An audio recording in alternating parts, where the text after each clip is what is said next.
Hi, this is Kerby Anderson. You know, each day we take on the tough issues and provide a biblical perspective to them. The topics we cover are wide-ranging. Apologetics, theology, prophecy, creation and evolution, intelligent design, marriage, family, child-rearing, the millennial generation, trends in society, politics, economics, business, religious liberty, the Constitution, public policy, foreign policy, military policy, tensions in the Middle East, abortion, homosexuality, pornography, sexual ethics, media, technology, history, and America's godly heritage. We talk about anything that affects your faith, your family, or your freedom. So don't go anywhere, because Point of View starts right now.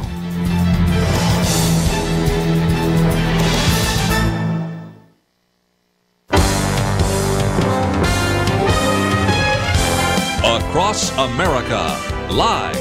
This is Point of View.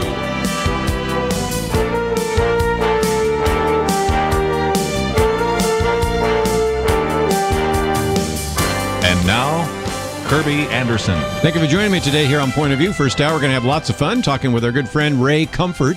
If you're not familiar with him, he is the founder of Living Waters Publications, author of more than 70 books.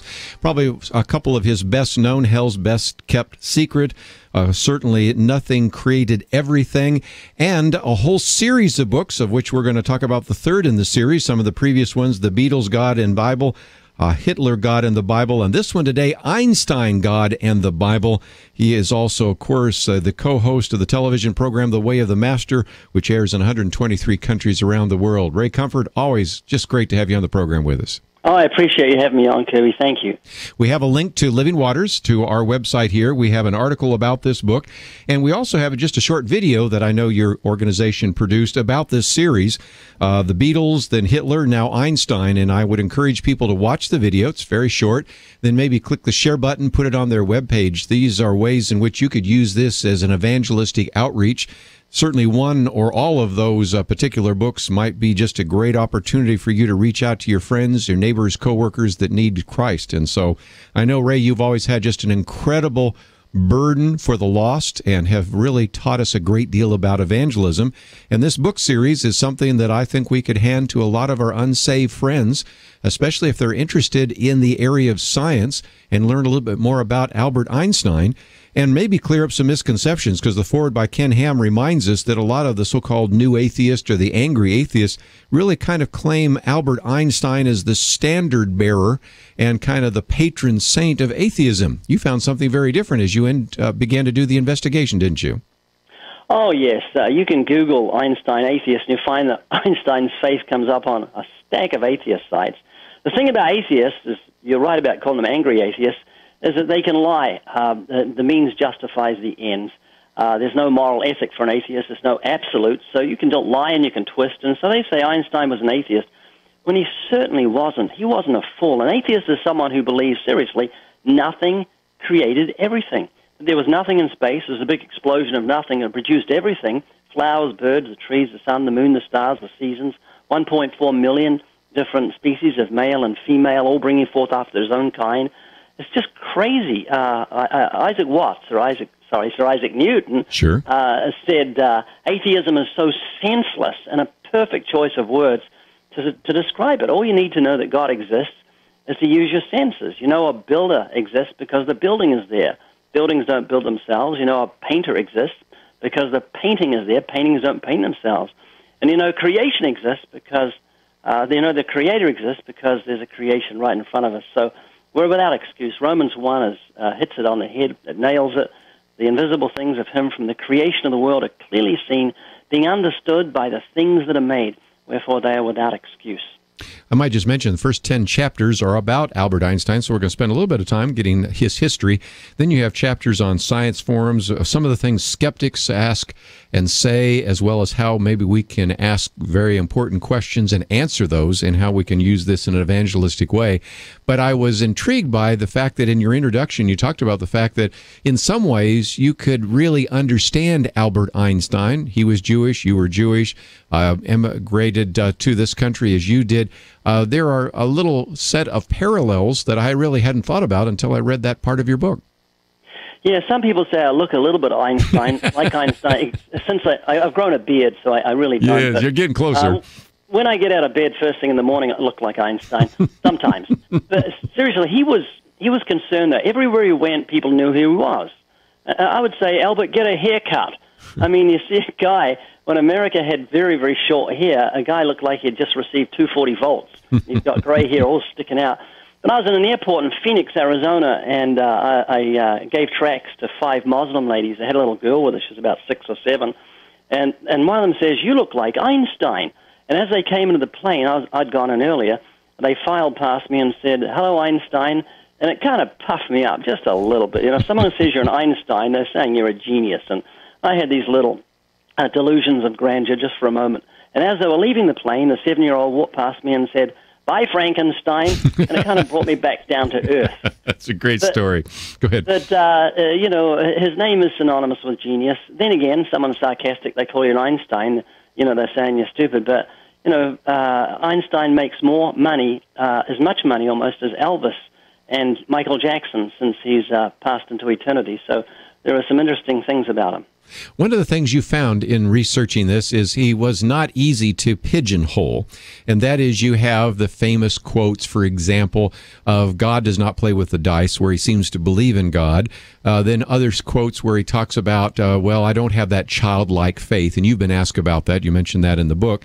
And so it is clear that certainly in many ways Albert Einstein doesn't necessarily fit into an easy category. But help us understand that for just a minute, because you really probably have, I think, one of the best books ever written on the spiritual background and spiritual commitment that we can at least discern about Albert Einstein. You know, let me share, if I may, a little incident that happened many years ago. I open-air preached in a city of Christchurch, which is down under in New Zealand. I did it almost every day for 12 years in a place called Speaker's Corner off a soapbox. One day I was preaching, and I noticed my crowd almost doubled within seconds. It mystified me. Went from about 40 to 80. And then I looked out my left eye, and I saw the cast of Jesus Christ Superstar walking towards me, and I had the uncanny, surreal experience of being heckled by Pontius Pilate, through an oratory voice, dressed like Pilate, yelled out, we rubbed you guys out 2,000 years ago, and you're still here. And then Caiaphas, dressed in with his phylacteries and full garb, holding onto a staff, yelled at me, and then while I was preaching, I didn't realize, but the cast of Superstar in plain clothes had got into the crowd, sat down, and as I was preaching, they sung in beautiful harmony, Jesus Christ, who are you? What have you sacrificed? It was a wonderful springboard for the gospel. And then afterwards, they all gathered around, and they said, would you please come and see our rock musical? And I said, absolutely not. They said, we'll give you free tickets. I said, what time does it start? So I went, had a great time, and afterwards they got me out the back, behind stage, or on stage, and they said, what do you think? I said, the music was great, really enjoyed it, but you're not preaching the Jesus of the Bible. And then one of the cast members, I think it was Mary Magdalene, said to me, but we're making, this is back in late 1970s, but we're making Jesus acceptable to the 20th century.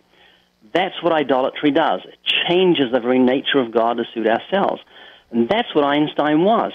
He was an idolater. He created a God in his own image, a God he felt comfortable with. His God was lofty. His God was magnificent, the creator of all things, who wasn't even slightly interested in the goings-on of humanity. He said, I cannot imagine a God who rewards and punishes the objects of his creation, but is but a reflection of human frailty.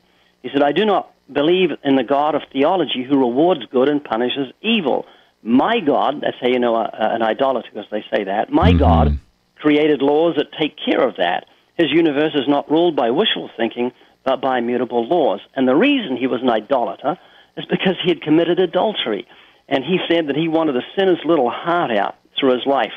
He said, I have firmly decided to bite the dust with a minimum of medical assistance when my time comes, and up till then, to sin my wicked heart's content. Wow. So if you can make a God in your own image, he doesn't have a moral dictate. He's dumb. He doesn't say adultery is wrong, rape or murder is wrong. So idolatry is very attractive to human nature. We'll take a break, continue our conversation with Ray Comfort, Einstein, God and the Bible. Talk more with him and then with you right after this.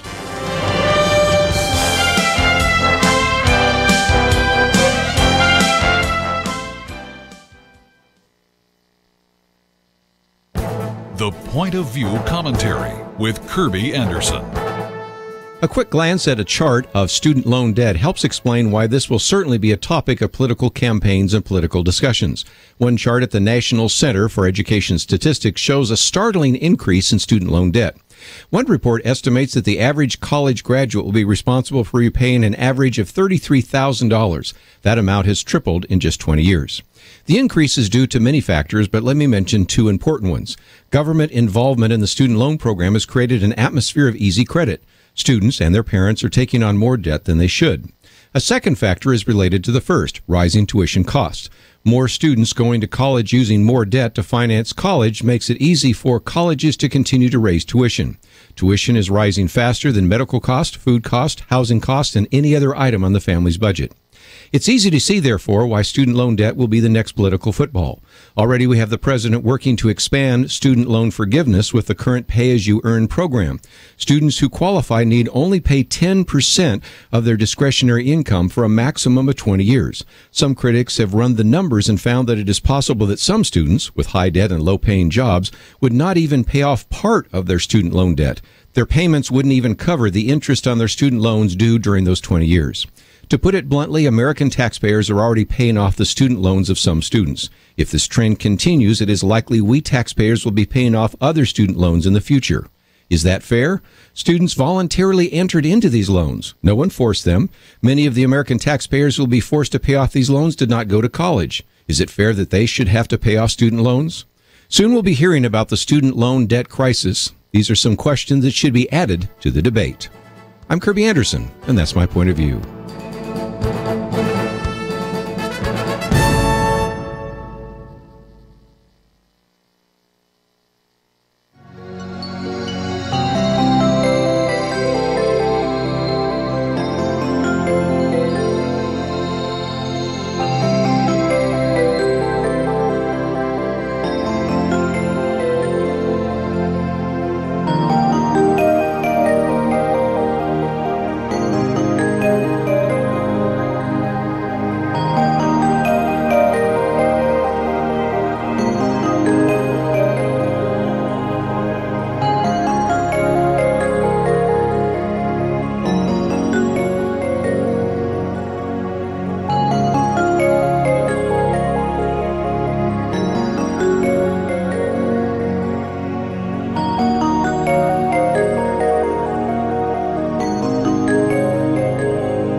You're listening to Point of View, your listener-supported source for truth. Continue our conversation today with Ray Comfort, founder-president of Living Waters Publications. We have a link to the website and really do encourage you to go there. Such great resources. And if you really have a heart to reach the lost, you will find so many books, tracts, and other resources that will help you. And we'll spend some more time in just a few minutes talking about some of those resources. But let me commend to you this series, and we have a short little video clip about that, because indeed we have the books, The Beatles, God and the Bible, Hitler, God and the Bible, and the one we're talking about at the moment, part of the series, Einstein, God and the Bible.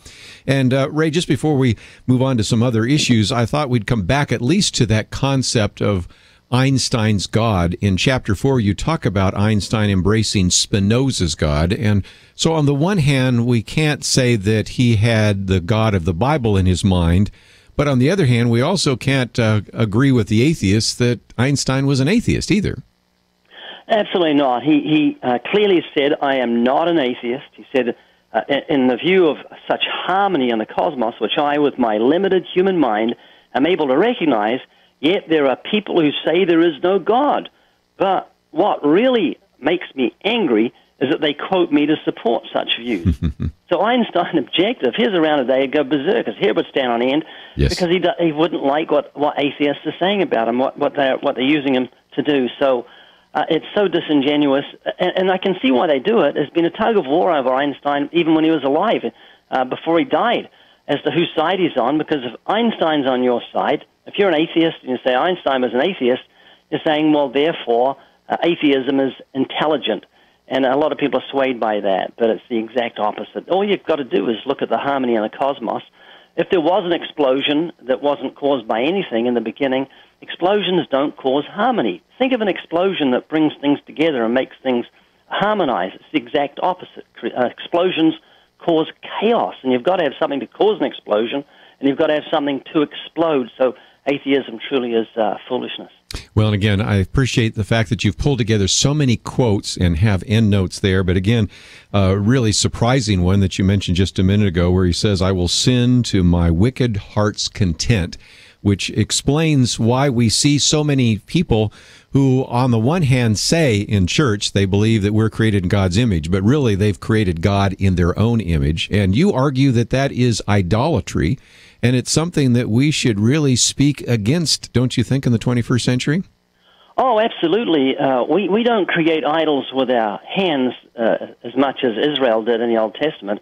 We create a God within our mind. Our God is a divine butler who comes when you click your fingers, when things aren't going wrong. We saw him called upon after 9/11 for about a week. The churches got full throughout America, and then it was back to sinning our heart's desires out.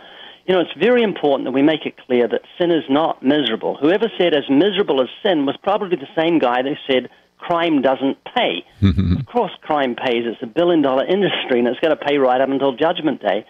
And sin is not miserable. Moses enjoyed the pleasures of sin. Jeremiah 12:1. Why are they also happy who deal treacherously? Before I was a Christian, I was extremely happy. I was very fulfilled. The only thing that worried me was that I was part of the ultimate statistic. 10 out of 10 die. Yes. And when I had thoughts that I'm in this great big line of human beings and they're stepping off a 1,000-foot cliff, one after the other, my thought was, how can I get out of this line? And I became a Christian and found everlasting life. And so that's the issue, and that's why we've brought this book out. And same with the Beatles' God in the Bible, Hitler God in the Bible, Einstein God in the Bible. We produce those. They're glorified tracts. They're something that you can give to your neighbor that has perceived worth. It's a hardback book. Looks great. It's very interesting, but it contains the gospel, which is the power of God to salvation. So everything we produce, movies, books, tracts, audios, have that goal in mind, to exalt the cross, to tell dying sinners that the gift of God is eternal life, that you don't get it, everlasting life by being religious. You get it because of God's mercy and His grace. And that's the greatest news this world could ever hope to hear. One of the things I appreciate about your books is obviously you talk about Einstein or Hitler or whatever, but then you go into, and we're going to spend some time there, trying to address some of, as you talk about here, Einstein's difficulties, the skeptics' questions. Certainly anybody that's listened to our program or certainly has listened or watched The Way of the Master knows that we recognize it's not only important for us to be able to articulate a biblical worldview and articulate the gospel, we also need to know how to defend a biblical worldview. And it seems to me that whether it's Albert Einstein or some of the new atheists, they're raising all sorts of questions. And one of those you just alluded to just a minute ago, and it's a question I want to throw back on to them. If indeed you believe that everything came from nothing, now I'm borrowing the title of one of your books, then how do you explain order, diversity, complexity, all the things that are part of the natural world? Because whether you look in the telescope ray or the microscope, we see a lot of order, and it seems to affirm what, as you mentioned just a minute ago, is actually preached about by the Apostle Paul in Romans 1. Yeah, the order is from the atom through to the universe. Everything is incredible order. From the seasons, we can predict the sunrise 100 years to in the future, just to the minute. The order of creation or nature. The human eye has 137 million light-sensitive cells. Think about that for a minute. Think of the complexity of the human mind. How did that happen? What computer or camera lens happened without a designer? And so we see the design express the genius of the designer's hand. God is so awesome. You know, Kerby, when I became a Christian, everything looked different. I was truly born again in an instant of time when I acknowledged my sins, repented, put my faith in Jesus. The sky looked different. It took my breath away as God's creation. The trees raised their arms and praised to God. The flowers blossomed to His glory. The birds sung His praises. And the reason things looked different is because I was different on the inside. You know, the first time I was born, it was a radical experience. I didn't exist, and then, bang, I did. The second time I was born, when I was born again, it was just as radical. God opens the eyes of the understanding. I was filming for one of our movies. I think it was Evolution versus God. I was in a university, and I saw this girl walking towards me. She was, I think, 22, young lady, and she was tapping a white cane with a red line around it. So I perceived that she was blind. So I went up to her and I said, "Can I interview you for television?" And she said, "Oh, I'd love that." I said, "Well, sit down. Should we call someone? Can I call your mom and talk to her?" And so I did and got the permission. And then the first question for her was, "What do you think of the color blue?" And she went quiet for a minute and she said, "Oh, blue is a very sad color." I said, "Why do you say that?" Because she was born blind. And she said, "Because people get the blues." And in her confined, dark world, she had no understanding of the immensely breathtaking color of a gorgeous blue sky. And that's exactly what she needed, was light. And that's exactly like the unsaved.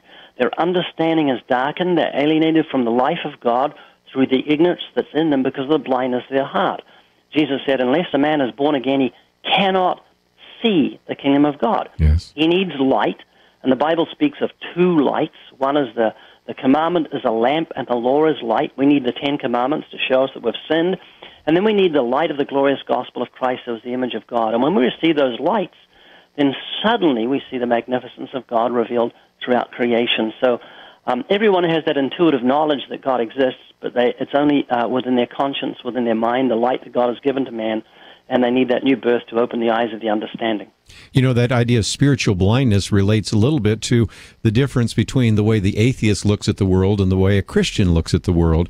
I mean, I've been in science seminars. I've got a science background, too. My degrees are in science. And I remember sometimes they would put equations on the board, or they would have all sorts of things. And at the end, I would sometimes just sit there and say, "Isn't God incredible?" And I'd hear other people say, "Boy, isn't evolution amazing?" And it shows you that, again, spiritual blindness can keep people from seeing God's fingerprints in the creation. So we want to take a break, and when we come back, I want to give some of you a chance to join our conversation today. We have much more to say about everything from intelligent design to some of the questions that skeptics ask, and even some of the difficulties Albert Einstein surfaced. And if you find yourself wanting to maybe join the conversation on that level, certainly we would give you that opportunity. But also, of course, since we have Ray Comfort here, I know many of you have questions and have surfaced them in the past about evangelism. What is the best way to witness to my friend? Or one of the issues we almost always get into, and we'll talk about that with Ray in just a few minutes, the issue of false converts. Some of you have raised questions about that. So here's an opportunity, as we have a gifted individual who knows so much about evangelism, has practiced it, but also has produced an enormous number of resources through Living Waters publications.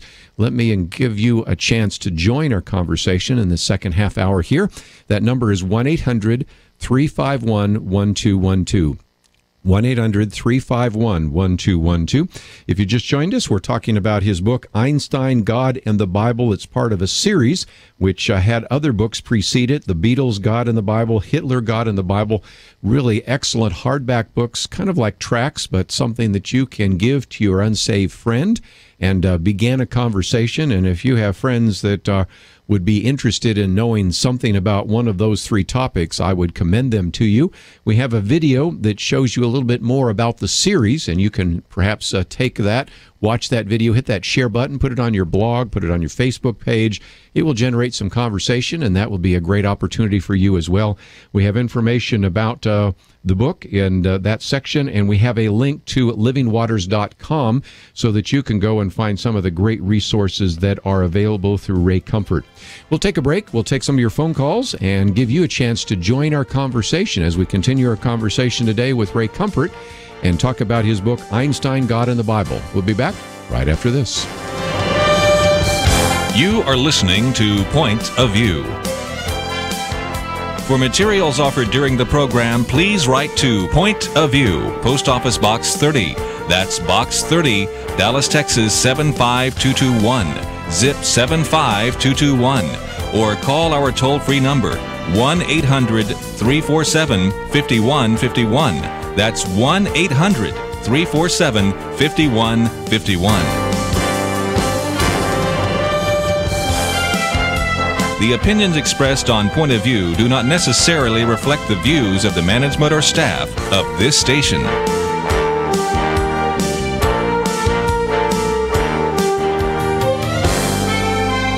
Point of View will continue after this.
are listening to Point of View.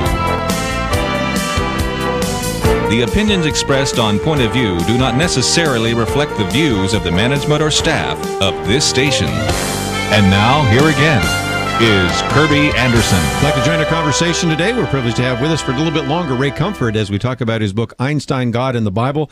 Take the time, if you can, also to visit his website, livingwaters.com, and we'll talk a little bit more about some of the resources there in just a minute. Let's go to a phone call to get us started in this half hour. Sherry in Ohio, I think you have a question for Ray Comfort. I do, Ray. It is such a delight to talk to you. We are supporters of your ministry. I just want to tell you that your ministry has changed my life radically.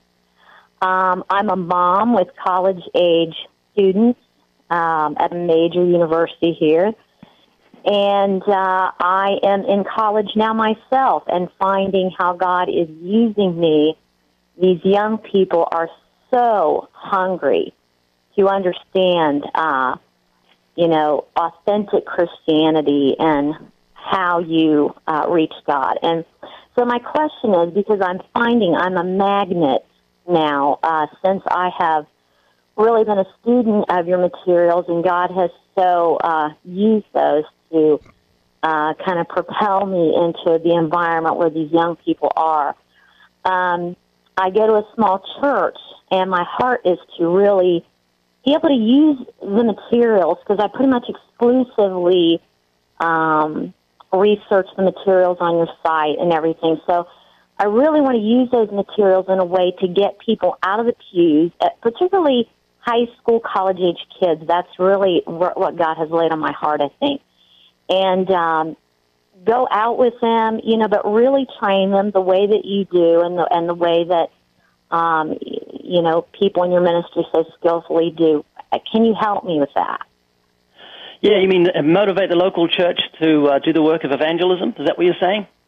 Well, my husband and I are actually approaching the pastor so that our idea was, hey, we'd like to get the people in the church to, maybe come once a week or something. Let's learn how to do this. Let's go out together. Let's practice it, much like what you do at Huntington Beach. And really, we designed something for that called Root. It's a low-cost video course that your church can go through. It's very popular. The Duggar family are involved in it. Kirk Cameron's involved in it. And it brings out these the principles of biblical evangelism. One of the greatest ways to motivate a church is for the pastor to be an example to the flock. Most pastors don't see themselves as being evangelists, which they're not. They're pastors, but we're all called to what Spurgeon called the irksome task of evangelism. And if a pastor will go to a racquetball club, play golf, and rub shoulders with the ungodly and witness to someone, maybe just once a week, and share that from the pulpit, people will be impressed that if a pastor condescends to the irksome, lowly task of evangelism, they'll imitate him. And so if he can lead the flock of God, so if you can get your pastor to watch Roots first and then say, can we show this to our people, and would you come out with us, pastor, and we want to see growth in this church, we want to see fresh growth, and this is the way to do it, not musical pews, but genuine converts. If you can stir him to get an excitement about seeing genuine church growth, you're halfway there. That's wonderful. I want to just thank you, and we pray for you guys regularly, and I want to tell you, tomorrow night I have a college class where I'm supposed to do a presentation about words, and God led me to do the presentation on the power of using word pictures to communicate. And so because you have so many little 2-3 minute clips on YouTube, yes, I'm going to be able to use that in my presentation, the power of word pictures, because you have so many cool ones that, have little images floating all around and so forth, and get to preach the gospel to these people at the same time. So please pray. I'm really excited about it. Sherry, let me also mention what he said, and that is if you can get your pastor to set the example. I know our pastor taught a Wednesday night series on evangelism explosion, and having the pastor there saying, I'm going to take time out and we're going to have a special teaching, and I'm going to teach, and we're all going to go out together. that is so key, because I think we've found, Ray, many times, whether it's doing a worldview weekend or an evangelism explosion or some kind of outreach, that when the pastor says, I'm going to be at this event, or even more so, if the pastor says, I'm going to teach at that event, it sets a signal that this is important and it becomes a priority within the church. Absolutely. I think that's so true. And he's very open to that. He's a younger guy, and this is a small church, and he's just fired up. He's pretty unique. He is very excited about evangelism, so we're just really excited to see what God's going to do. Thank you so much for all that you do, and God bless you, and just keep on keeping on. Very good. Thanks for your kind words, Sherry. Appreciate that. Sherry talked about all the great resources you have there. Let's just for a moment talk about those, because obviously we want as many of our listeners to go to livingwaters.com, but also they can go to YouTube right now and find 180 and all sorts of video clips. Talk about some of the resources that are already available out there for our listeners. Yeah, 180movie.com. They can freely watch a movie about abortion. We didn't plan that. It was an unplanned pregnancy. I went out and spoke to people about different things and found that we had 8 people on camera who were pro-abortion becoming pro-life in a matter of seconds because they were asked one question. So that's a great resource for thing. And then there's another one called Evolution versus God, where I went to 4 university professors, UCLA and USC, and pressed them for evidence for Darwinian evolution, scientific evidence, and they floundered like a gasping fish on a desert floor because they couldn't think of any. And so it's great for people to see that evolution has no scientific basis whatsoever. It really is a fairy tale for grown-ups, and it's embraced by a sin-loving world because it deals with their problem of the moral dilemma of having to face God. While we're talking about origins, I'll jump ahead to one of our callers here in Florida, WSCV. Robert, I think you wanted to address that issue. You're on with Ray Comfort. Yes, I listen to Answers in Genesis, and I don't understand how anybody who does listen to Answers in Genesis, how can they believe in evolution, because it's not right. And a number of years ago, I took my kids to the Washington, D.C. Zoo, and they were going to watch this movie. But when the lady said, well, the movie starts off with the water, the fish, the fossils, the birds. I said, wait a minute, you're talking about evolution. She said, we can't say that. I said, you said it to me, so I can't let my kids watch your movie. Well, I might just mention that the foreword to this book, Ray, is really all about Answers in Genesis, because Ken Ham wrote a very nice foreword to this particular book on Einstein, God, and the Bible. Yeah, it's a ham and comfort book, so to speak. It sounds like an early morning breakfast at a Comfort Inn or somewhere. Great line. Yeah, Ken Ham is a wonderful guy, and God bless them for standing up for truth. You know, when you throw out Genesis, you've got nothing. You know, you've got this world of suffering and pain and disease and death, and you've got no explanation. Evolution is nothing, and it leaves you with nothing except a doorway to throw yourself into delirious pleasures of sin. That's why it's embraced with such tooth and nail. They'll fight. Evolution is a hill to die on for those who believe in it, because what it does is that it gives them license for temporary sexual pleasures. Homosexuality, pornography, fornication, adultery aren't wrong if you're an atheist. They're just not accepted by society, but if society accepts it, then it becomes morally right. It's a very slippery path of moral relativism, and it's one our country's on at the moment. But God wrote the commandments in stone for a reason. You shall not kill, shall not steal, shall not commit adultery, shall not bear false witness. The standards that God is going to judge us with on the day of judgment. Have you got a moment for me to share a little Please anecdote? Do.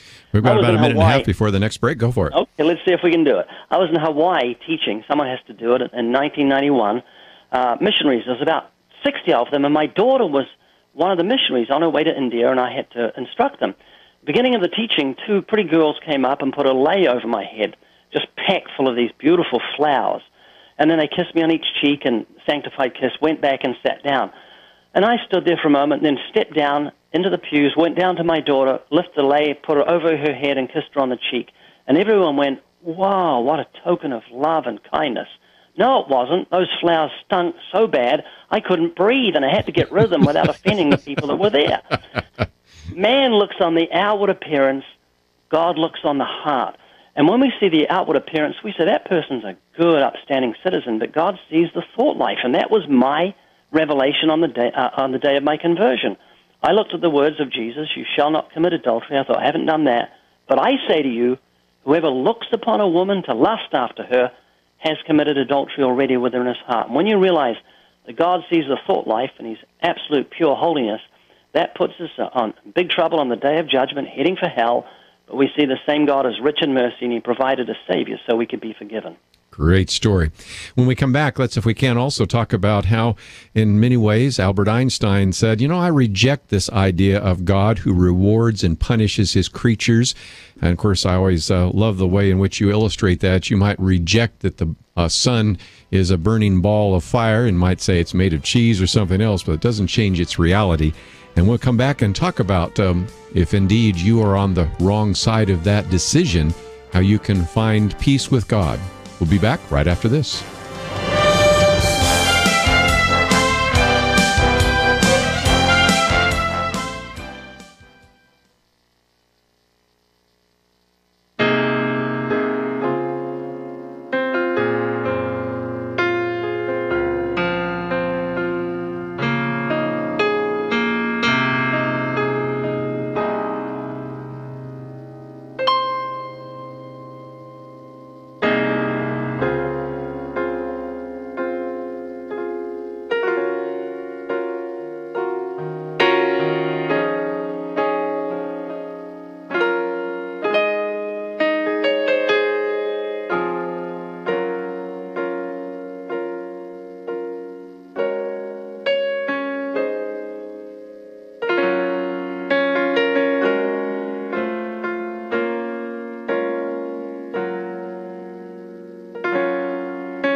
Now, back to Point of View, your listener-supported source for truth. 1-800-351-1212. We'll get back to some of the phone calls in just a minute. Continue our conversation for a few more minutes with Ray Comfort as we talk about his book, Einstein, God and the Bible.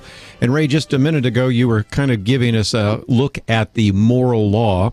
I, in a sense, gave the counterpoint to that, where Einstein sort of did not understand the holiness of God. But anybody that's read any of your books or watched The Way of the Master, or maybe even saw the movies Left Behind, where Kirk Cameron uses that even in the movie, you feel, and I really agree with you, that one of the most important things in our evangelistic approach is to help people understand the holiness of God and thus to understand our sin. And take us through that idea of the moral law, because that is so key in terms of how we share the faith with others.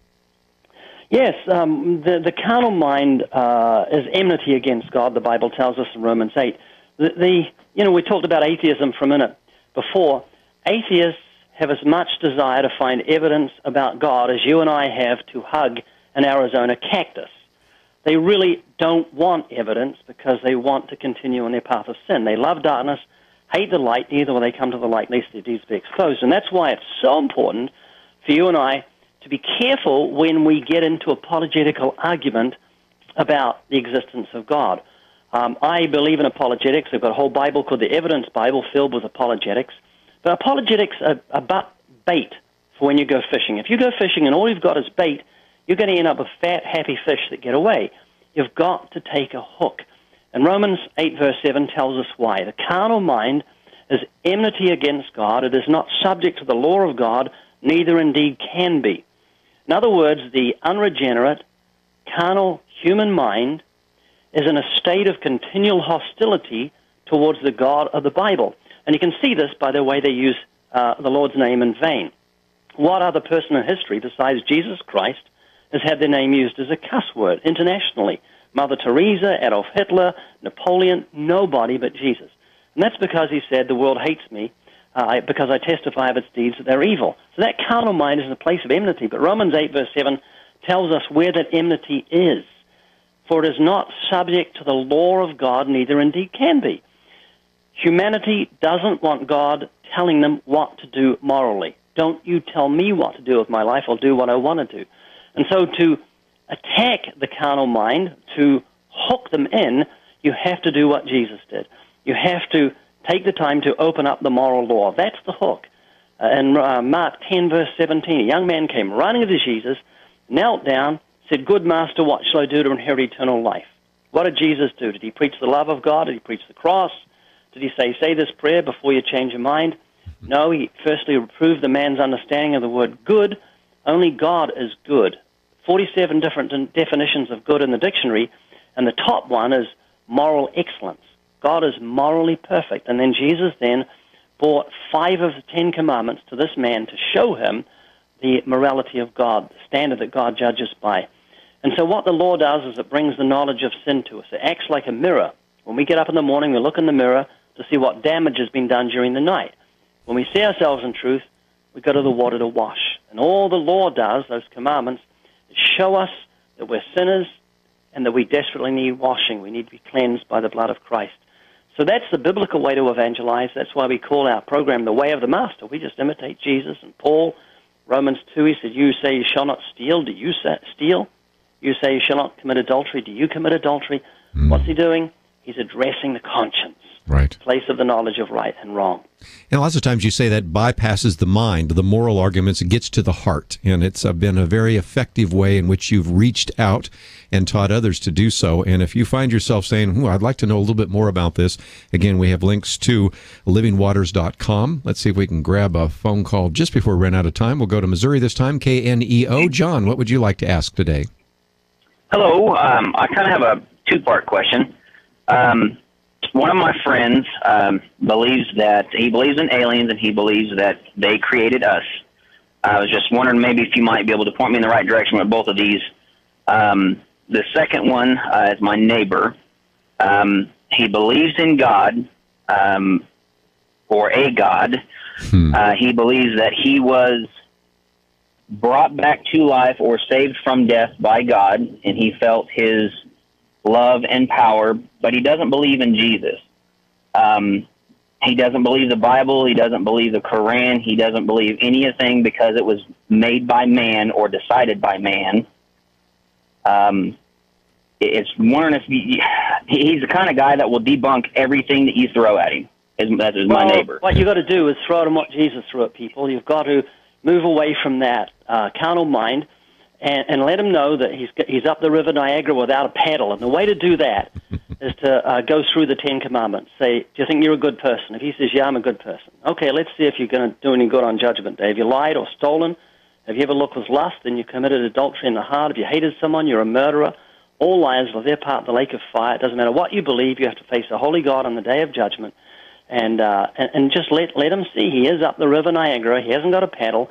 There's one rope that's been thrown. That's Jesus Christ. If he wants to grab that rope and be saved, it's up to him. So all you have to do is faithfully give him the gospel. Don't go down rabbit trails. They lead to nowhere. Make sure you go for his conscience. And if you don't know how to do that, just go to our website and click on some of the videos. There's hundreds of videos there that show you how to do that. And when you use the weapons that God has given us, they're not carnal. They're mighty through God to the pulling down of strongholds. And you'll find that to be so true. One thing I might add is sometimes I think it's very important, Ray, to try to figure out whether a person has a legitimate excuse or whether it's a reason. You know, I have met some individuals, and you address this in the book, about whether the Bible's reliable. And if they really have an honest question, I want to give them an honest answer, because the heart oftentimes cannot accept what the mind rejects. Or maybe even if they're a Christian, they've got some doubts because those seeds of doubt have been planted by the popular culture or university. So there's nothing wrong with giving answers, but at the same time, I think we need to have some kind of level of discernment to determine whether or not this is the case. And as you've pointed out, and I've said this before, when spending so many years on college campuses before I did this radio program, it was striking to me how many times I'd run into young men that were really struggling with things like, you know, the pagan in Africa, or how a good God could allow evil in the world, when I finally just had to say, you know, I think it has a lot more to do with the fact you're sleeping with your girlfriend than any kind of intellectual question you have, right? So we have to have some discernment. Go for it. Yeah, absolutely. You nailed it. That's it. So men love darkness rather than light. And it's usually sexual sin, and that's what they're trying to cover up with their so-called questions. Yeah. And again, if they have legitimate ones, they deserve an answer, and you have done an outstanding job, certainly through all the books, Way of the Master, and the great resources at Living Waters. This book, Einstein, God in the Bible, is part of a series. The earlier ones, the Beatles, God in the Bible, Hitler, God in the Bible. Please take the time to get some of these books. You can pass them on to your friends, your neighbors, co-workers. It really will maybe engage them, and they will see the clear gospel there. They will see their need for the Savior, and that would be a way in which you can reach out. So, Ray, again, just before we go, talk about any of the resources available at Living Waters Publications, because I think very highly of what you've done over the years. Oh, thank you. Appreciate that. Yeah, they can listen to a teaching called Hell's Best Kept Secret. It's the teaching that Kirk Cameron heard and called our ministry, and wanted to partner with us because God so spoke to him through it. It's called Hell's Best Kept Secret.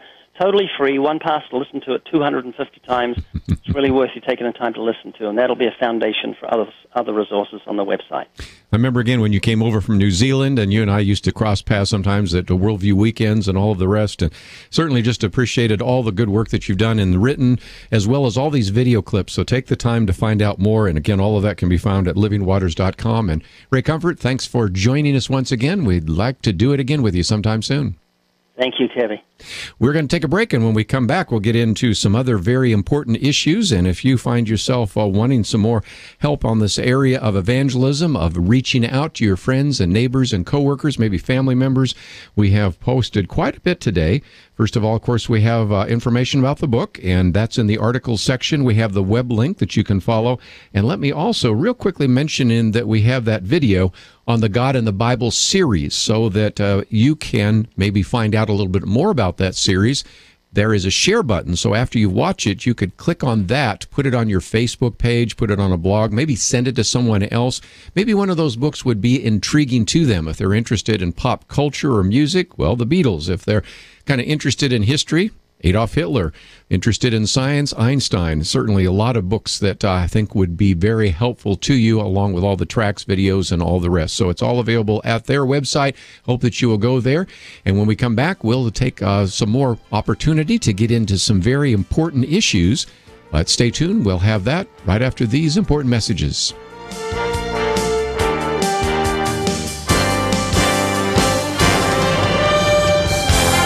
Across the nation, this is Point of View. For materials offered during the broadcast, please write to Point of View, Post Office Box 30. That's Box 30, Dallas, Texas 75221. Zip 75221. Or call our toll-free number 1-800-347-5151. Point of View will continue after this Point of View is produced by Point of View Ministries and is supported by your generous tax-deductible contributions. I just thank God for y'all. I listen to you every day, truly. I wanted to thank y'all for everything you do each day to inform Christian families and our community about the things we can do, and just the way you're so informative. I listen to you daily and love you guys and appreciate you so much. God bless you, Kerby, for keeping this show so on track and for the decades of wonderful help to this nation that Point of View has been. We're all big fans of your work, and we pray that God will just prosper it. As a Christian, over the years that I've followed this program, I am constantly challenged to be on guard and to evaluate what's going on. And if for no other reason, to protect the caliber and the truth of your programming, I need to participate and to back your program financially to ensure that the truth stays out there for people to hear, to view, and to be a part of.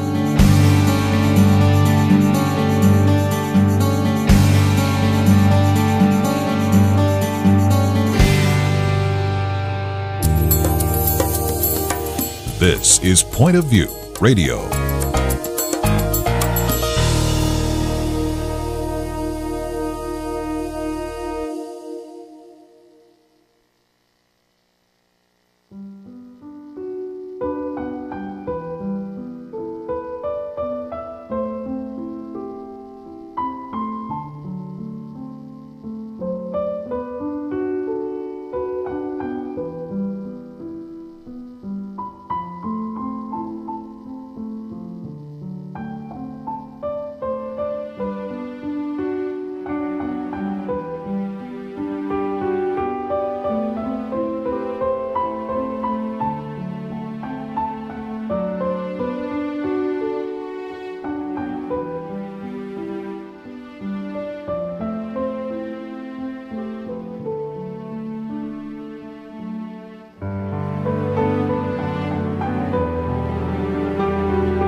Hi, this is Kerby Anderson. You know, each day we take on the tough issues and provide a biblical perspective to them. The topics we cover are wide-ranging. Apologetics, theology, prophecy, creation and evolution, intelligent design, marriage, family, child-rearing, the millennial generation, trends in society, politics, economics, business, religious liberty, the Constitution, public policy, foreign policy, military policy, tensions in the Middle East, abortion, homosexuality, pornography, sexual ethics, media, technology, history, and America's godly heritage. We talk about anything that affects your faith, your family, or your freedom. So don't go anywhere, because Point of View continues right now.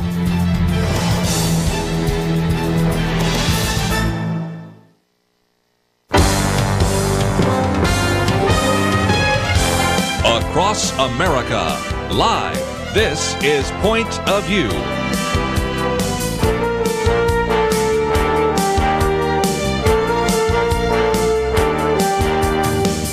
And now, Kerby Anderson. Okay, hold on to your seats. We have Allyn Root with us once again. Time to buckle your seatbelts and get ready, because Allyn Root's been with us many times before.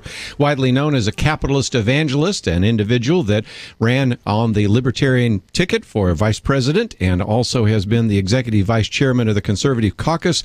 You see him so often on Fox News Channel. You hear him on this radio program and many, many others.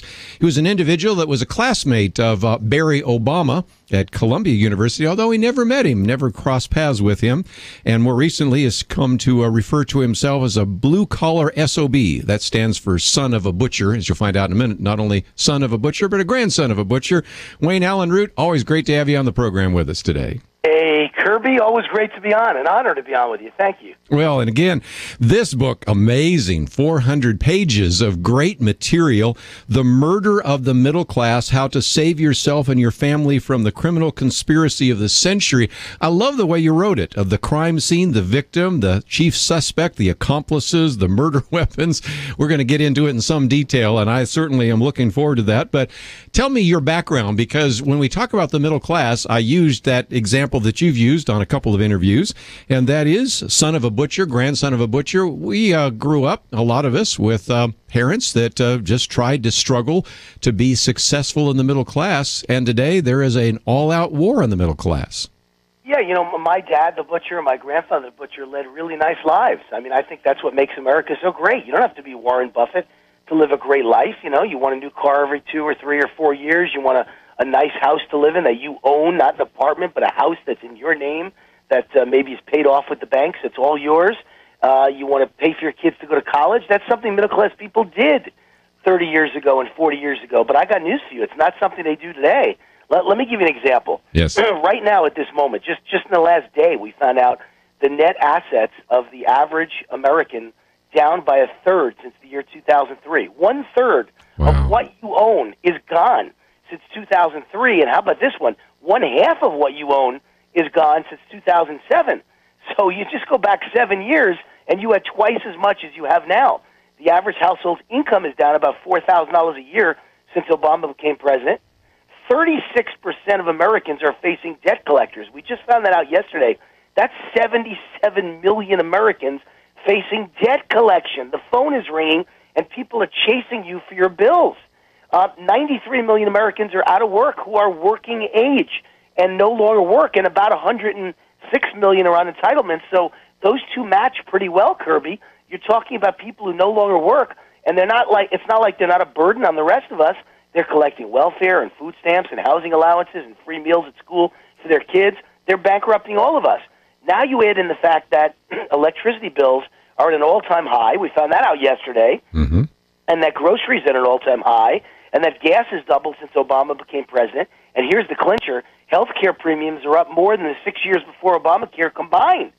And then you add in higher taxes and many more regulations. Obama's the biggest regulation president in history. Revenues and income is down, and IRS tax dramatically up on small business. I don't know how anybody's still in business, to be honest with you. Well, I want to talk people off of the edge there, because I think there's some people looking for tall buildings to jump off of. We got some solutions here in just a minute. But yeah. Allyn Root, you know, this is... Anyway, I want to tell you right along those lines, Kerby. I was on Herman Cain's national radio show, and Herman calls me up and says, I've been on summer vacation. I read your book on the beach, and I love it. Can you be on my show in 30 minutes? So I cleared my schedule. I went on in 30 minutes, and he opens the interview by saying, I want every single listener to buy this book, but no one should ever open it for the first half. Only read the second half. Because the first half makes you want to put a gun to your head when you hear the truth, but the second half, Wayne has fabulous solutions. So let's make sure we go over the solutions. Yeah, they've originally said I only got a half an hour with Wayne Allyn Root, and I said that's not fair because if I'm not careful, we're only going to go through the first half, and then people really are going to be looking for tall buildings, and that's not a good thing. I might just mention this book is published by Regnery. Look for it in your local bookstore. We also have it on our Point of View store, and we have a link to Root for America, which is a way in which you can connect up with Wayne Allyn Root. While you're there, you certainly also want to buy, if you haven't already, his earlier bestseller, The Ultimate Obama Survival Guide. And so that brings us to one of the crime scenes, because in that book, you talked about the death of Detroit. You mention it again in this book, and I think we can get a pretty good idea of what the future is in America if we head down this road and talk about what happened in Detroit, Michigan. Well, you know what's interesting is, and I'm not sure if I said that in my last book, I know I've come to that conclusion since then, that it's not just that Detroit's been destroyed, it's that black Americans have been destroyed in Detroit. Black Americans, Detroit was the middle-class pride, the proof that blacks in America could become middle class and better.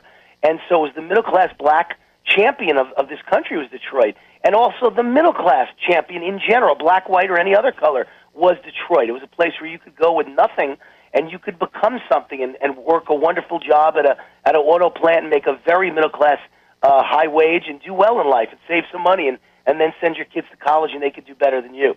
So that was the old Detroit. It was also the city of homes. And it was called the Paris of the Midwest because it was so pretty. And today it actually has more abandoned buildings and land than the entire size of Paris, France. So forget about the Paris of the Midwest. Now it's the abandoned Paris of the Midwest. The street lights are out, street lamps. The highway lamps are out. The amount of poverty and homelessness, the amount of kids in school that are dropouts, the violent crime, the murder rate, all of it at the top of America. Detroit is a third world hellhole in the middle of America. And so it's an embarrassment is what it is. And it's been under Democratic rule, Kerby, for 52 years, and I just turned 53. So almost since the day I was born, there's been nothing but Democrats running Detroit with the exact same ideas that Barack Obama has for the whole country. So why would anyone think the country would fare any better in Detroit? When you hear my statistics in this book, The Murder of the Middle Class, you'll start to realize we are, in fact, on the road to becoming one big abandoned country, one big Detroit where we don't have the money to put the street lamps on anymore, and people are homeless in record numbers. The only thing stopping us from being Detroit, or, you know, when you open your eyes and you wake up in the morning, it would look like the Great Depression in black and white. The only thing stopping that, preventing that, is that Obama's handed out $3.7 trillion in entitlements and handouts, literally, since he became president. That's the all-time record in the history of the world. Yes. $3.7 trillion. So if you took people's EBT cards away, you know, their welfare is no longer a check, it's a credit card. They call it an EBT card. You take food stamps and EBT cards away, people would be living in tent cities and people would be standing in food lines all over this country.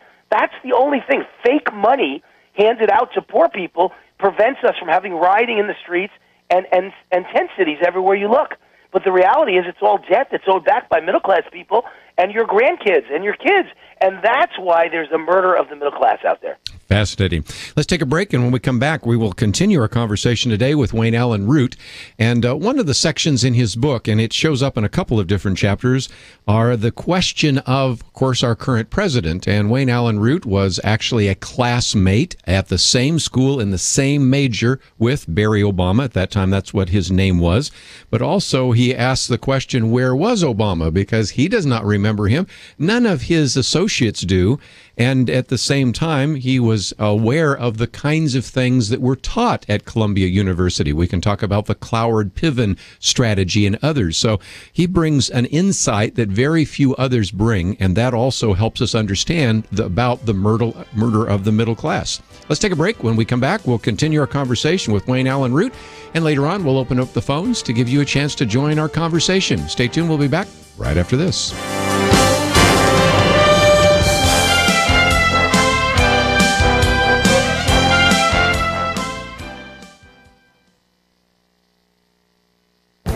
The Point of View Commentary with Kerby Anderson. A quick glance at a chart of student loan debt helps explain why this will certainly be a topic of political campaigns and political discussions. One chart at the National Center for Education Statistics shows a startling increase in student loan debt. One report estimates that the average college graduate will be responsible for repaying an average of $33,000. That amount has tripled in just 20 years. The increase is due to many factors, but let me mention two important ones. Government involvement in the student loan program has created an atmosphere of easy credit. Students and their parents are taking on more debt than they should. A second factor is related to the first, rising tuition costs. More students going to college using more debt to finance college makes it easy for colleges to continue to raise tuition. Tuition is rising faster than medical cost, food cost, housing cost, and any other item on the family's budget. It's easy to see, therefore, why student loan debt will be the next political football. Already we have the president working to expand student loan forgiveness with the current pay-as-you-earn program. Students who qualify need only pay 10% of their discretionary income for a maximum of 20 years. Some critics have run the numbers and found that it is possible that some students with high debt and low-paying jobs would not even pay off part of their student loan debt. Their payments wouldn't even cover the interest on their student loans due during those 20 years. To put it bluntly, American taxpayers are already paying off the student loans of some students. If this trend continues, it is likely we taxpayers will be paying off other student loans in the future. Is that fair? Students voluntarily entered into these loans. No one forced them.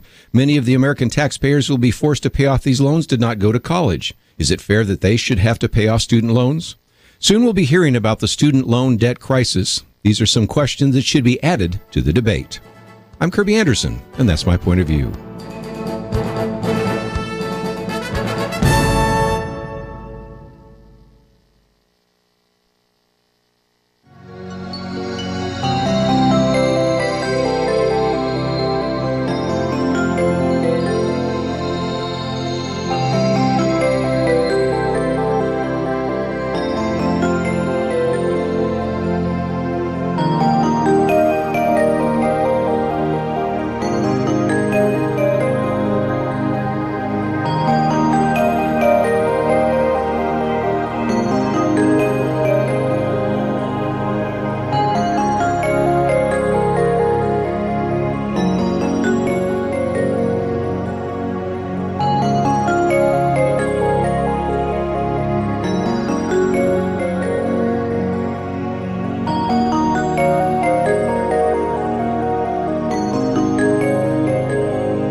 You're listening to Point of View, your listener-supported source for truth. Continue our conversation today with Allyn Root as we talk about his new book, The Murder of the Middle Class. It is published by Regnery. Look for it in your local bookstore.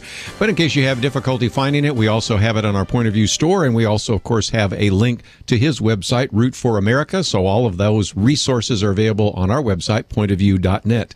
Wayne, let's, if we can, maybe talk about two individuals. There are a lot of people that are to blame for the murder of the middle class, but certainly one, of course, is President Barack Obama, and you have connections to him because you went to school with him, if you will.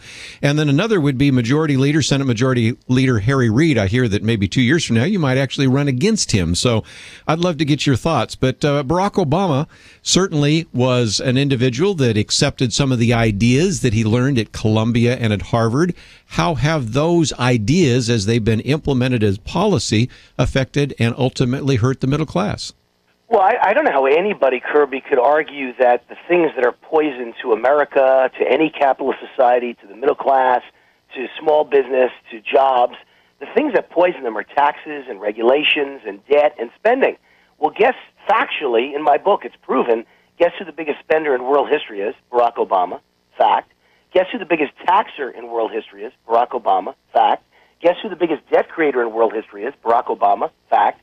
Guess who the biggest regulation creator in world history is? Barack Obama. Fact. And guess who creates the biggest government in world history? The size, the power, the overreach of the government. Well, if you just take the IRS alone, it's Barack Obama. The amount of increase in IRS audits, the amount of his critics targeted, the amount of Tea Parties targeted, the amount of small businesses targeted. By every measure, he's the biggest government creator in world history, the biggest regulator, the biggest taxer, the biggest spender, and the biggest debt creator. It doesn't get any worse than that. So, I mean, I'm not sure how anyone could argue that he's not radical out of the mainstream. I would argue communist, socialist, Marxist is his mainstream, is his wheelhouse, and there's nothing that separates him from the Karl Marxes, the Fidel Castros, the Hugo Chavezes. If you want to be mild, then say he's just like the leaders of France, Spain, Italy, Greece. I wonder if most Americans realize that all those leaders of those countries call themselves head of the Socialist Party. That's the name of the president. You know, the president of France, Holland, is a socialist. The president of Spain is a socialist. The president of Greece is a socialist. And in Italy, the leading party is socialist, although the president is not socialist. So my point is, they don't hide their associations in those countries. In America, you have a guy who just seems to be very anti-American running America. Pretty scary. Very anti-Christian running America. It was just reported yesterday there's going to be a new partnership between Obama and the IRS to go after Christian churches. You never would have believed, Kerby, this would be possible in the great United States of America. Little by little, we're being strangled. We're being strangled by government strangulation. And, what's at the forefront or the centerpiece of all communist countries? They want to stamp out religion. They don't like Christianity. Christianity is not compatible with communism, but it is very compatible with capitalism, which could be why we've always been the greatest economy in the world, and we've always given the most money to charity, by far, per citizen in the entire world. Why would anyone want to end that? That's what someone would ask. And my only answer, as per your question, is I went to Columbia with Obama. We graduated on the same day, and all I could tell you about everyone I knew at Columbia is they all hated religion. They were pretty much all atheists and very negative towards God. They all hated America and said it outwardly all the time, wanted to bring down capitalism and just completely rip up the system. And they all wanted to literally overwhelm the system with a plan we learned at Columbia. They said the only way to do it, it's called Cloward Piven, to overwhelm the system with spending, entitlement, and debt. And that's exactly what's happening in front of us right now. That is amazing. Just on that point for just a minute, there was a very good article came out in Weekly Standard because they had found an article written in your senior year, in Barack Obama's senior year, when he actually had written something, because we don't have much, as you well know, and you even talk about in your book. And at one point in the article, they said, well, his classmates and professors say he was an attentive and intelligent student. And I'm thinking, who are these people? Because weren't you not the president of your class? Did you not even ever meet him? I think you told us a story one time that when you had the reunion, you went around and talked to every single person at that Columbia University reunion, and not one person remembered him? Yeah, I'm very careful, Kerby, very careful to always be factual, because liberals in the media, I know I repeat myself, hold me to a very much higher standard than your average liberal or your average Obama. Obama lies about everything. If I ever gave you the litany of things he's lied about, you and I would need about 12-hour shows, not one show. I mean, just the biggest liar that's ever been in the White House, and the media says nothing, never questions him, never says a word. I have to be double careful. So let's start with, yes, I'm very famous in many media for having been asked as a vice presidential candidate in 2008, did you know Obama? He was your classmate. My answer was, yeah, well, he graduated on the same day as me, so technically he is my classmate. I never saw him. I never heard of him. I never met him. Now, I was not the class president. That part you got confused. I'm sorry. Was not. Okay. But I know why you got confused, because I say in many interviews, and I probably said it on your show, Kerby, that I was very well known at Columbia. I represented Reagan in the big campus presidential debate. I was known far and wide as the conservative Reagan lover at Columbia. Out of a class of 706, I think it was, there were 705 people that called themselves communists and me. And so everybody knew me. And how, by the way, in the history of Columbia, how many Jews turned born-again Christians do you think there have ever been? So I was one of a kind, man. One of a kind. And everybody knew me. I wasn't the class president, but I was well-known, and I knew everyone at the 30th reunion. Asked as many people as I could find at that reunion, did you ever know Obama? I never met him. How come I didn't meet him? Did you? And not one person had ever met him in college. And he goes on to become president, and no one ever meets him. So I've never said he wasn't there. I know he graduated. His name is on the graduation sheet. It says Barack Hussein Obama very clearly on the day of the graduation. It also says Wayne Allyn Root. So we both graduated Columbia. I'm just telling you, we had the same major. We were both pre-law.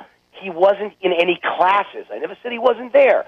He wasn't in any classes. And I think that story is so perfect to sum up who he is as president, because now as president, Does he actually ever do the job of president, or is his entire life state dinners, fundraisers, Washington and Hollywood film festivals, and playing golf?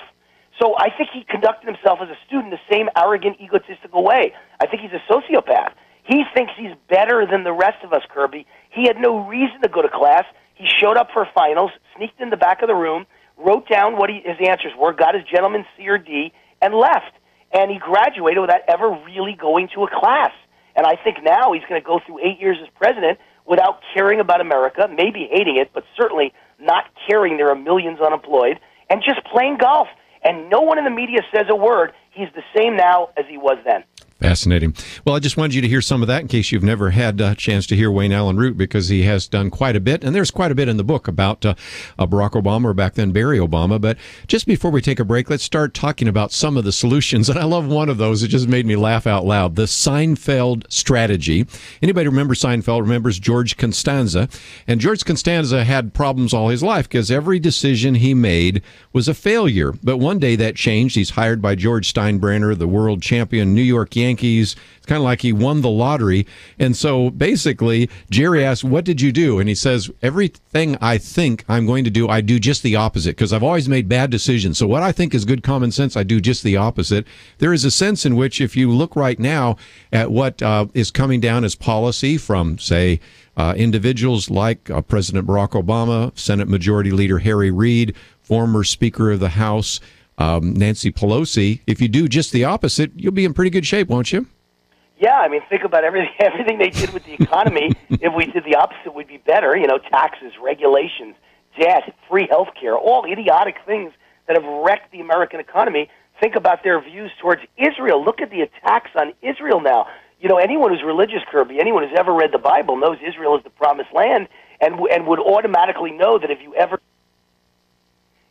take away your support of Israel and your blessing of Israel, God takes away his blessing from you. Well, we've certainly done that, haven't we? I would think so. Let's take a break, and I want to give some more opportunity for our listeners to join the conversation, but let's, if we can, because we're coming up to a break, just to once again remind you that this new book out, and it would be great for you to go out and buy it in your local bookstore. I know it's going to be another bestseller like his previous book, The Ultimate Obama Survival Guide, and this one is entitled The Murder of the Middle Class, How to Save Yourself and Your Family from the Criminal Conspiracy of the Century. Very well written, fascinating, because he goes through and talks about the crime scene and the victim and the chief suspect and the accomplices. We've kind of jumped over quite a bit of that, but we're going to get into as well how to save the middle class, and we've already kind of given you a little bit of an idea by talking about the Seinfeld strategy, but we're going to talk about, when we come back from the break, saving the Republican Party from itself.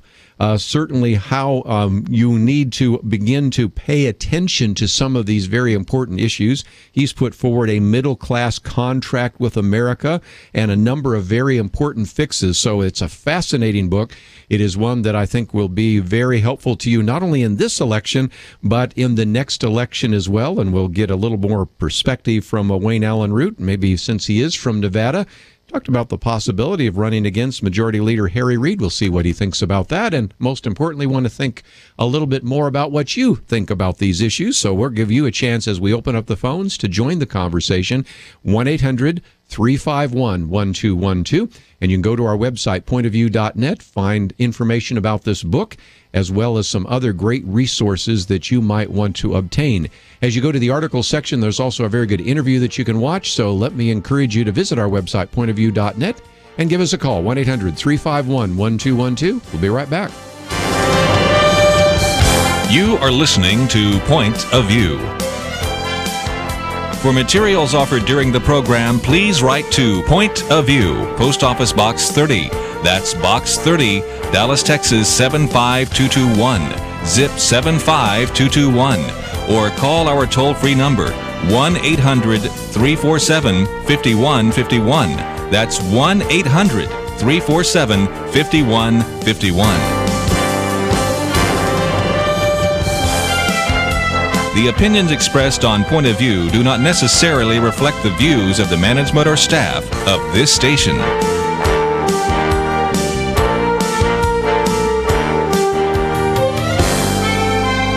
Point of View will continue after this.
You are listening to Point of View.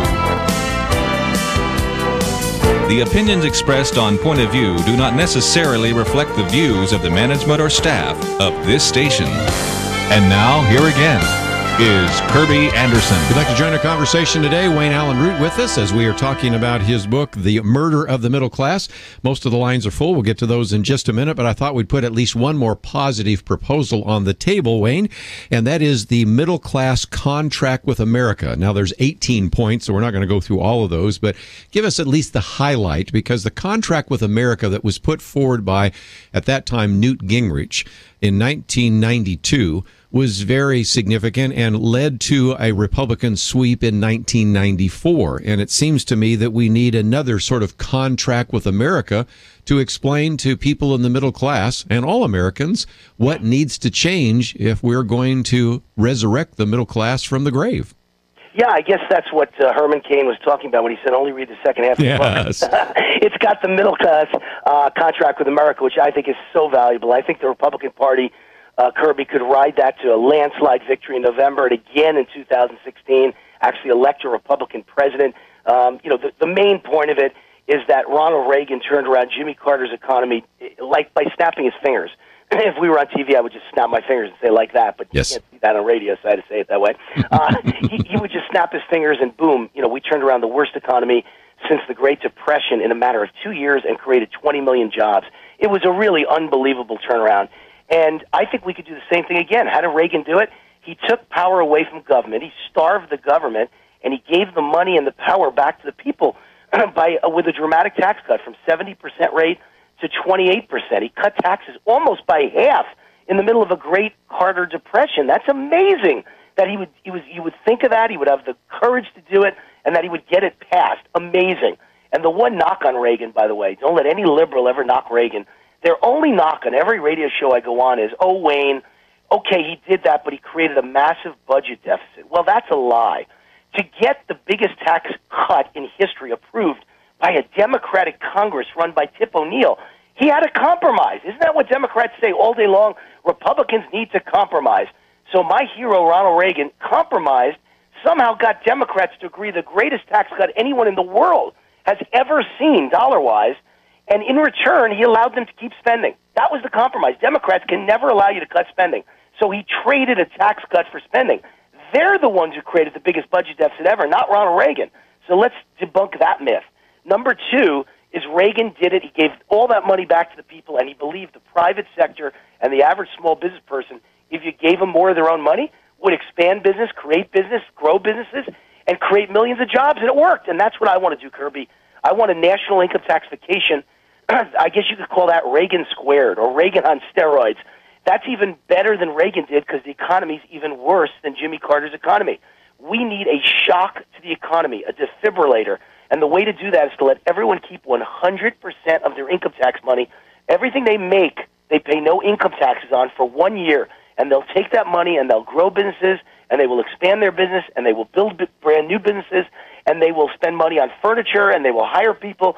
And the next thing you know, you're going to have an economic explosion just like you had under Ronald Reagan. It works. And if it doesn't work, then how come in Michigan, when they give you back half your money for creating a movie in Michigan, everyone in Hollywood suddenly makes all their movies in Michigan?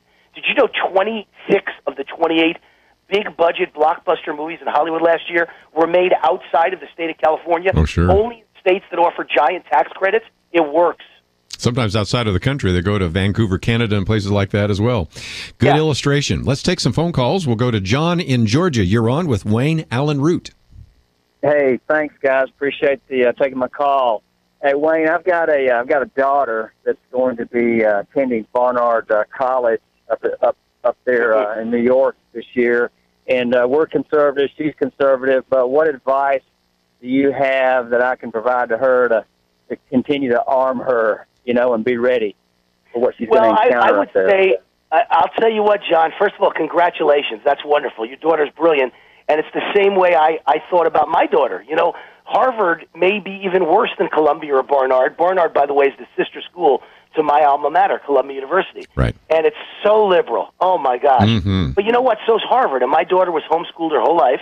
And she was accepted at Harvard, and we allowed her to go there, and she spent 4 wonderful years there. She loved it. She graduated last month, magna cum laude, from Harvard University, and just got accepted for a master's degree at Cambridge. And you know what? She basically kept her head down and tried not to talk politics because it's fruitless, it's useless, it's just a waste of time to try and debate conservative politics with a liberal, especially a liberal in college who's never collected a paycheck and doesn't even understand taxes. So I would advise that she do not let people really know she's conservative. Don't talk about it. Just, get there for an education and a wonderful sheepskin. Barnard's a wonderful degree to get. Congratulations, you're a great father.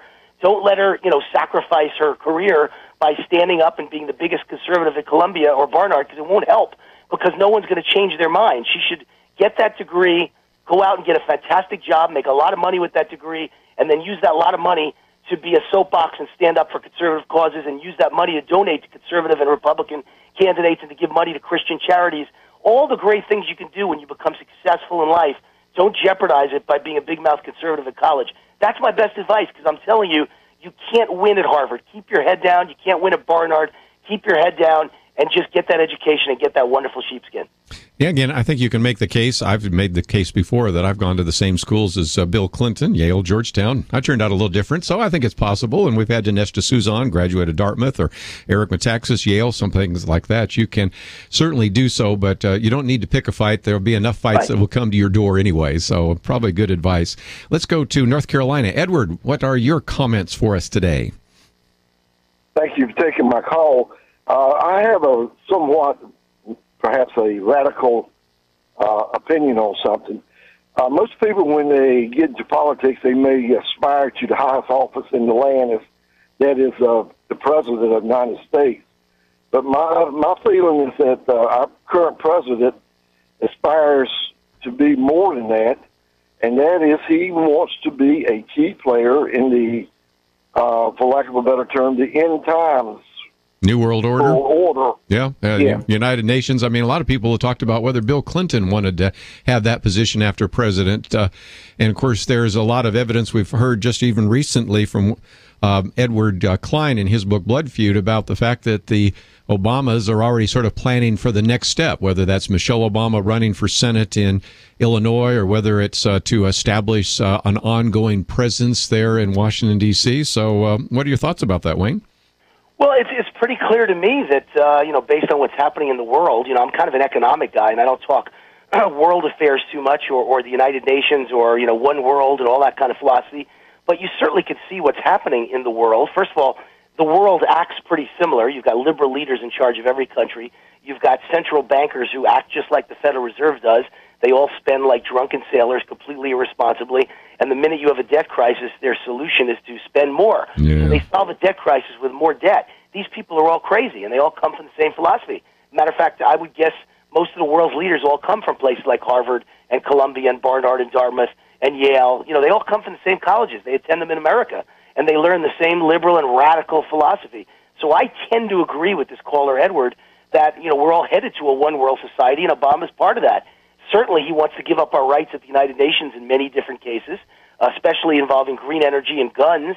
There's 2 very high-profile cases where the United Nations would like to take away our rights as American citizens to carry a gun in self-defense, as part of a one-world philosophy. Same thing with debt. I mean, the United Nations is very clear about the fact that they want countries like ours to spend tons and tons of money and go into more and more debt to help third-world nations, emerging economies. That's not our responsibility anymore. We're broke.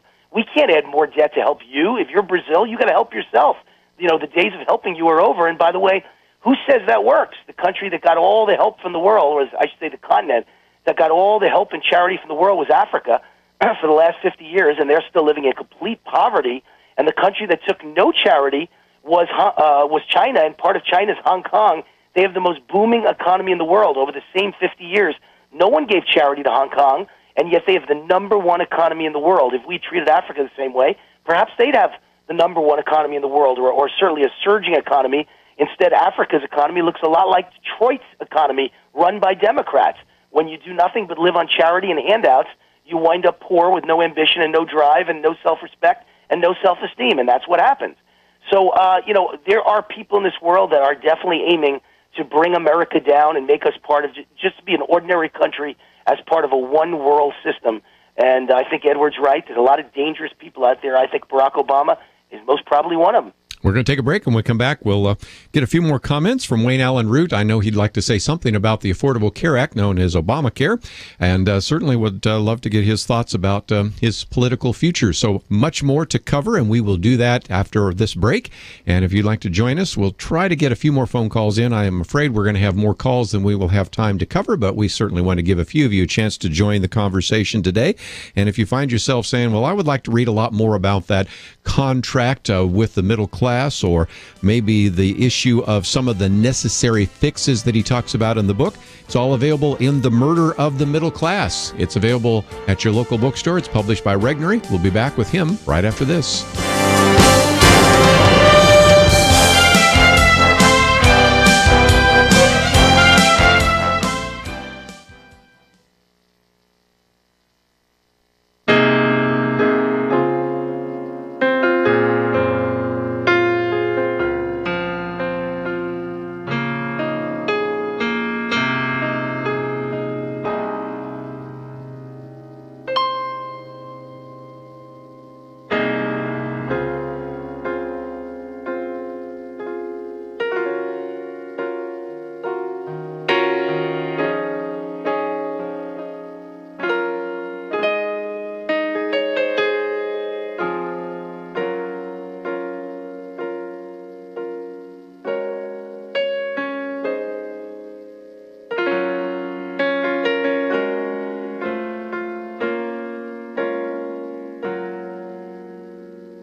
Now, back to Point of View, your listener-supported source for truth. Wayne Allyn Root with us for a few more minutes as we talk about his book, The Murder of the Middle Class.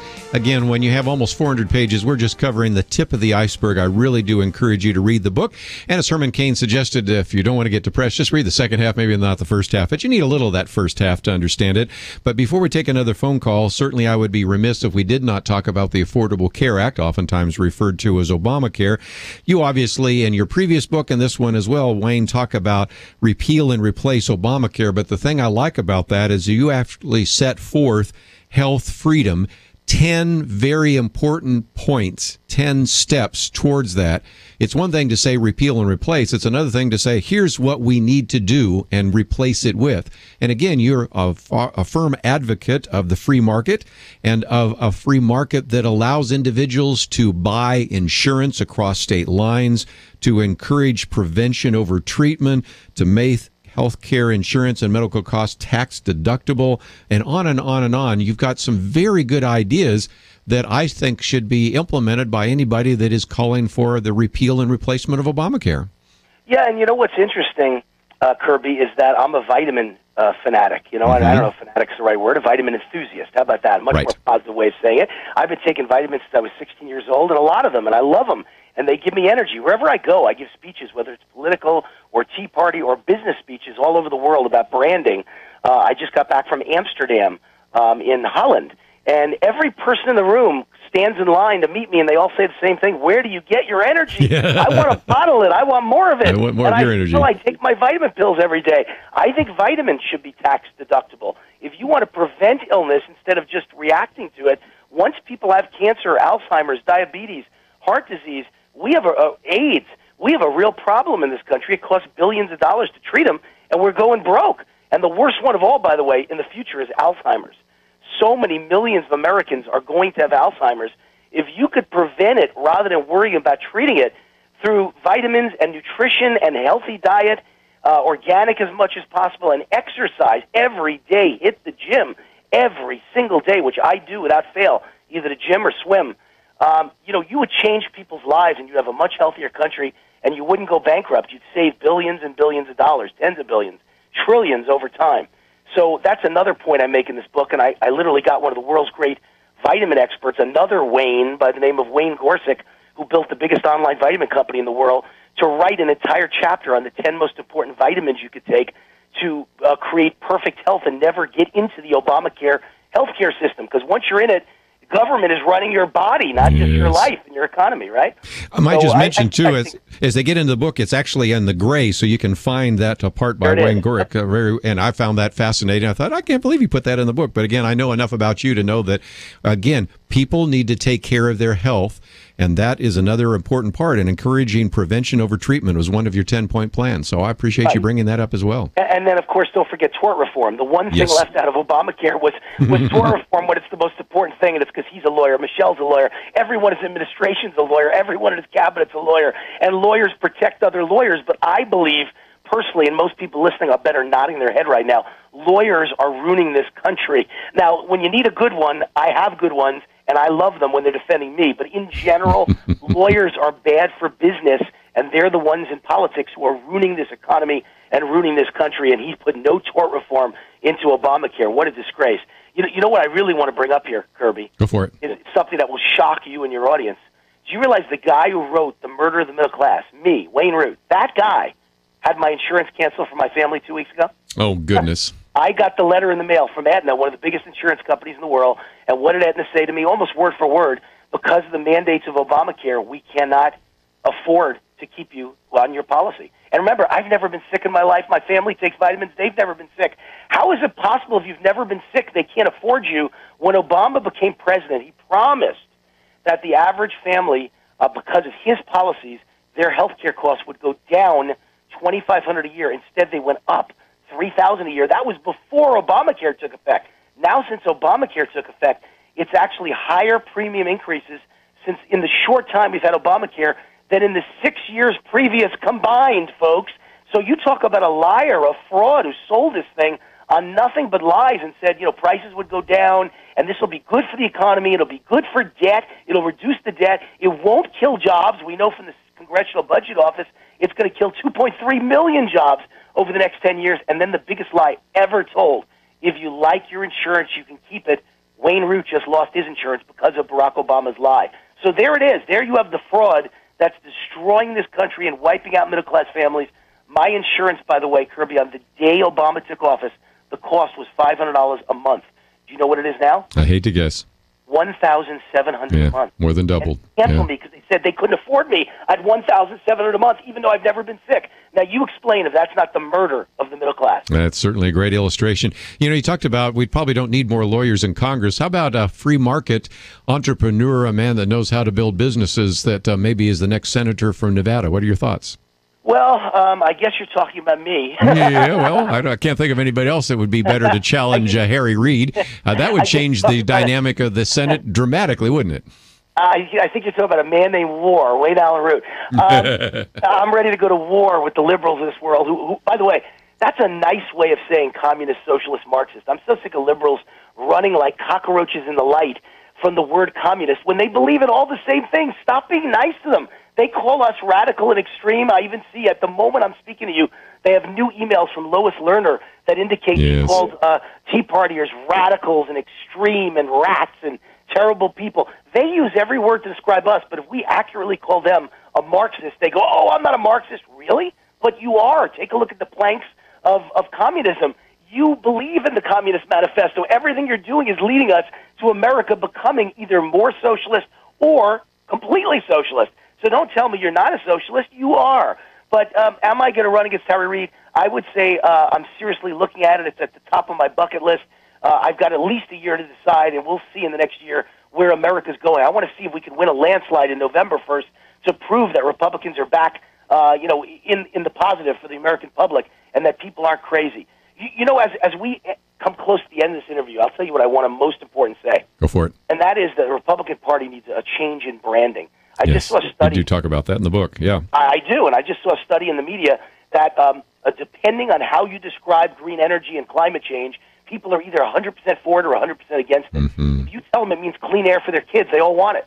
If you tell them it'll destroy millions of jobs and they're not going to have a job and they'll be broke, they don't want it. And so it's all about branding. That's how Madison Avenue has sold products for the last 100 years. You've got to brand. You have to understand marketing and promotion and branding. And I think I can help the Republican Party do that. And so I describe it as Obama is the chocolate man. He loves to give out chocolate to kids, and I'm the broccoli man. I want you to eat broccoli, not chocolate. Well, it's a lot easier to sell chocolate to a kid than broccoli, isn't it? Yes. But someone in the Republican Party needs to understand branding. You know what branding is? It's explaining to kids that if all you eat is chocolate for breakfast, lunch, and dinner, what Obama's offering you, it sounds good, but 20 years from now, you'll be jobless, you won't have a date, you'll be fat, you'll have acne, you'll have diabetes, you'll be dying of all kinds of diseases like cancer, diabetes, and hypertension, and your life will be miserable. But if you listen to me and you eat your broccoli and do your homework, it sounds lousy in the short run, but in the long run, you'll have a great life and a great job and make a lot of money and have a beautiful wife. Everything's great when you don't eat chocolate all day, but it tastes better to eat chocolate short term.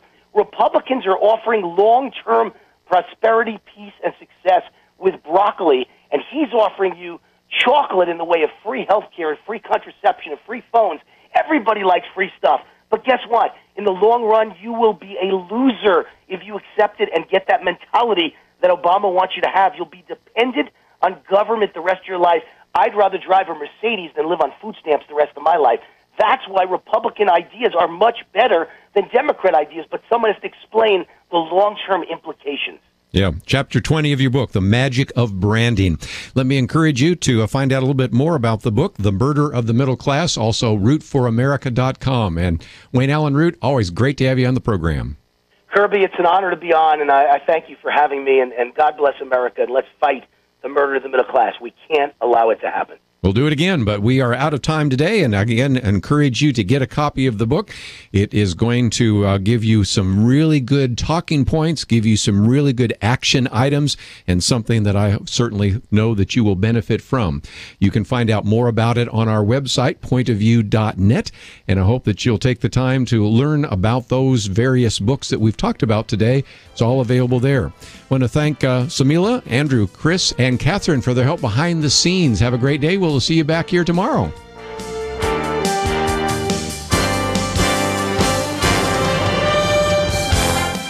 You have been listening to Point of View.